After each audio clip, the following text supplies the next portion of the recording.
जय जिनेंद्र।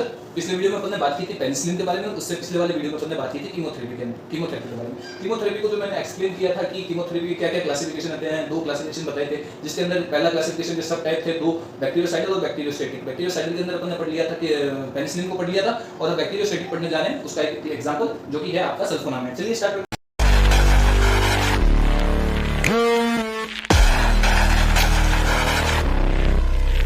एग्जांपल के साथ में सल्फोनामाइड, ठीक है। ये oldest group of anti microbial agent है, ठीक है। ये एंटी माइक्रोबियल मतलब एक एंटी माइक्रोबियल जो क्लास थी अपनी, उसके अंदर बैक्टीरियोसाइडल और बैक्टीरियोस्टैटिक था। ये बैक्टीरियोस्टैटिक है, ठीक है। ये देखिए ये oldest group of anti microbial agent है। These drugs are the bacteriostatic। ये देखिए बैक्टीरियोस्टैटिक है इसकी क्लास का नाम है, but at very high concentration which may have bactericidal action, ठीक है। ये जो ड्रग होती है बहुत ज्यादा हाई कंसंट्रेशन पे होती है, जिसके कारण उसका एक्शन बैक्टीरियोसाइडल हो जाता है, ठीक है, पेनिसिलिन वाले की तरह। Definition: These are the largest class of antibiotic which are derived from para-aminobenzene sulfonamide, ठीक है। ये बहुत बड़ी लार्जेस्ट क्लास है जो कि डेराइव्ड होती है para-aminobenzene sulfonamide से। फिर इसके हुए क्लासिफिकेशन इसके होते हैं चार टाइप के sorry short acting, intermediate acting, long acting और स्पेशल पर्पस, ठीक है। इसके अपन एक एक एग्जांपल देखेंगे, ठीक है। शॉर्ट एक्टिंग का एग्जांपल है सल्फाडायाजिन, ठीक है, ये सल्फाडायाजिन आया।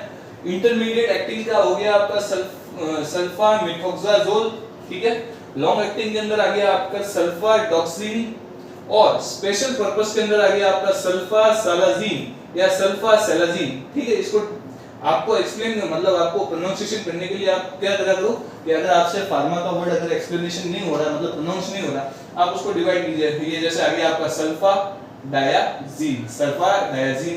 फिर सल्फामेथोक्साजोल, फिर लॉन्ग एक्टिंग के अंदर सल्फाडॉक्सिन आ गया, फिर सल्फासालाजिन या सल्फासायाजिन। ये आपको जैसे प्रोनाउंसिएशन हो, जैसे मेरे हिसाब से तो आपको याद रहेगा सल्फासालाजिन, ठीक है। वैसे भी साला कहने की आपको आदत रहती है, सल्फासालाजिन। बात करते हैं mode of action, mechanism of action या एमओए, तीनों को अपन कहते हैं। ये देखिए mode of action short form में लिखते हैं एमओए या mechanism of action, mode of action. Sulfadiazine कैसे एक्ट करेगी?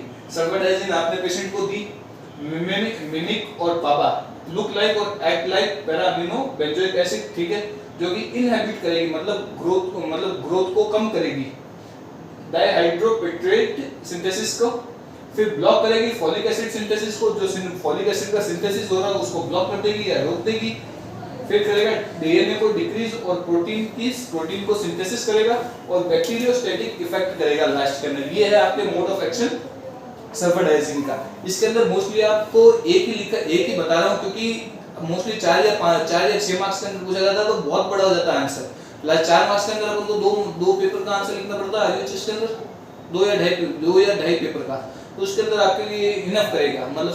चलिए अब बात करते हैं रूट के बारे में। सल्फोनामाइड का क्या रूट है? सल्फोनामाइड का रूट है आपका ओरली, आईएम, इंट्रामस्कुलर, सबक्यूटेनियस, ठीक है। जो पेशेंट का टेस्ट सही है, जिसको लेने में दिक्कत नहीं हो रही, उसको अपन ओरली देंगे। जिस पेशेंट को दिक्कत हो रही है कि ओरली नहीं लेनी है, वो रिफ्यूज कर रहा है, तो अपन उसको आईएम और सबक्यूटेनियस देंगे, आईवी कभी नहीं देंगे। रेड चेन्स के अंदर देंगे आईवी, फिजिशियन प्रिस्क्राइब, ठीक है। फिर अपन देखते हैं indication: UTI, urinary tract infection, malaria, ulcerative colitis, used to treat rheumatoid arthritis, गंठिया, जिसका ड्रग ऑफ चॉइस होता है सल्फासिलाजिन। फिर contraindication: hypersensitivity to these reaction, renal impaired patient, pregnant lady, lactating woman, previous history of skin allergy. इसका mostly ध्यान देंगे, ध्यान इनका भी देना है, इनका देना है। इसके पेशेंट से हिस्ट्री पूछी जाएगी सल्फोनामाइड देने से पहले, कोई स्किन एलर्जी या कोई और एलर्जी ना हो। फिर अपन बात करते हैं साइड इफेक्ट के अंदर। साइड इफेक्ट सबके अंदर जो कॉमन होता है, हेडेक हो जाएगा, नोजिया हो गया, वोमिटिंग हो गया, डायरिया हो गया, और क्या लिख सकते हैं, हेडेक हो गया, नोजिया, वोमिटिंग, डायरिया, और डेजीनेस हो सकता है क्योंकि कमजोरी होगी, डिहाइड्रेशन हो जाएगा। अगर पेशेंट वैसे ही रिफ्यूज कर रहा है ओरली तो डिहाइड्रेशन अपन लिख सकते हैं इसके अंदर, ठीक है। ये होता है साइड इफेक्ट।